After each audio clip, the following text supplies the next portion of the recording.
జంతర్ మంతర్ దగ్గర జరిగిన సంఘటన ఏదైతే రాహుల్ గాంధీ గారు కానీ, ప్రియాంక గాంధీ గారు కానీ, కాంగ్రెస్ పార్టీ ప్రధాన కార్యదర్శి నిన్న కాగీ గారి ఆధ్వర్యంలో జరిగిన జంతర్ మంతర్ ధర్నాలు ఏదైతే అబ్బో ఇక్కడ కేజీ చీరలు కొంటే అర కేజీ చీరలు ఫ్రీ అంట. మంగళ్య షాపింగ్ మాల్, కేజీల్లో సేల్, టన్నుల్లో ఆనందం. మేలో జరిగిన నీట్ పరీక్షల్లో లీకేజ్ కారణంగా చాలా మంది పిల్లలు లీకేజ్ అయ్యి మళ్ళీ ఎగ్జామ్ కండక్ట్ చేసి చాలా మంది పిల్లలు మళ్ళీ అది ఏదైతే ముందు రాసిన నీటి క్యాన్సిల్ అయిందో దాని భాగంగా చాలా మంది సీట్లు వచ్చిన పిల్లలు సూసైడ్ చేసుకోవడం జరిగింది.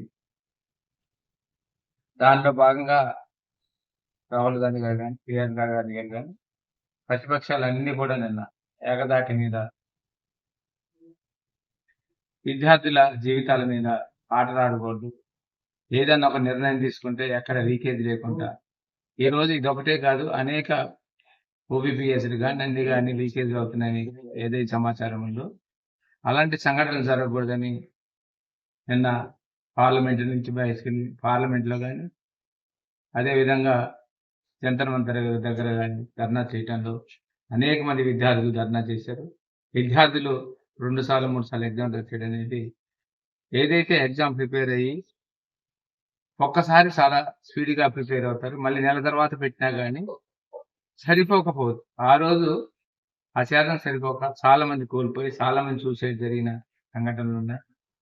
ఏదైతే విద్యార్థుల భవిష్యత్తుల మీద విద్యార్థుల ప్రాణాల మీద చెలగాటమాడుతుందని రాహుల్ గాంధీ గారి మీద జరిగిన ఏదైతే ధర్నా చేశారో దాంట్లో భాగంగా రాహుల్ గాంధీ గారిని, ప్రియాంక గాంధీ గారిని అందరినీ అరెస్ట్ చేయడం, దాంట్లో భాగంగా రాహుల్ గాంధీ గారు నిన్న చిన్న దెబ్బ తగలడం అనేది బాధాకరం.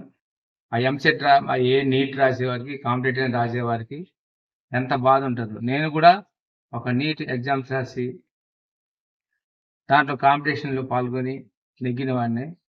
అలాంటిది ఈరోజు ఒక నీటు కష్టాలేటో, ఎంసెట్ కష్టాలేదో నాకు తెలిసిన వాడిని కాంపిటేటివ్ ఎగ్జామ్స్కి వెళ్ళి వన్స్ ప్రిపేర్ అవుతాం, మళ్ళీ అది క్యాన్సిల్ అవుతే మళ్ళీ ఒక నెల రోజులు టైం ఉంటుంది. ఆ నెల రోజుల్లో కూడా మనం ప్రిపేర్ కాలేకపోవచ్చు. దాంట్లో భాగంగా సీట్లు కోలుకునే అవకాశం ఉంటుంది. అలాంటి వారు చాలామంది ఉన్నారు.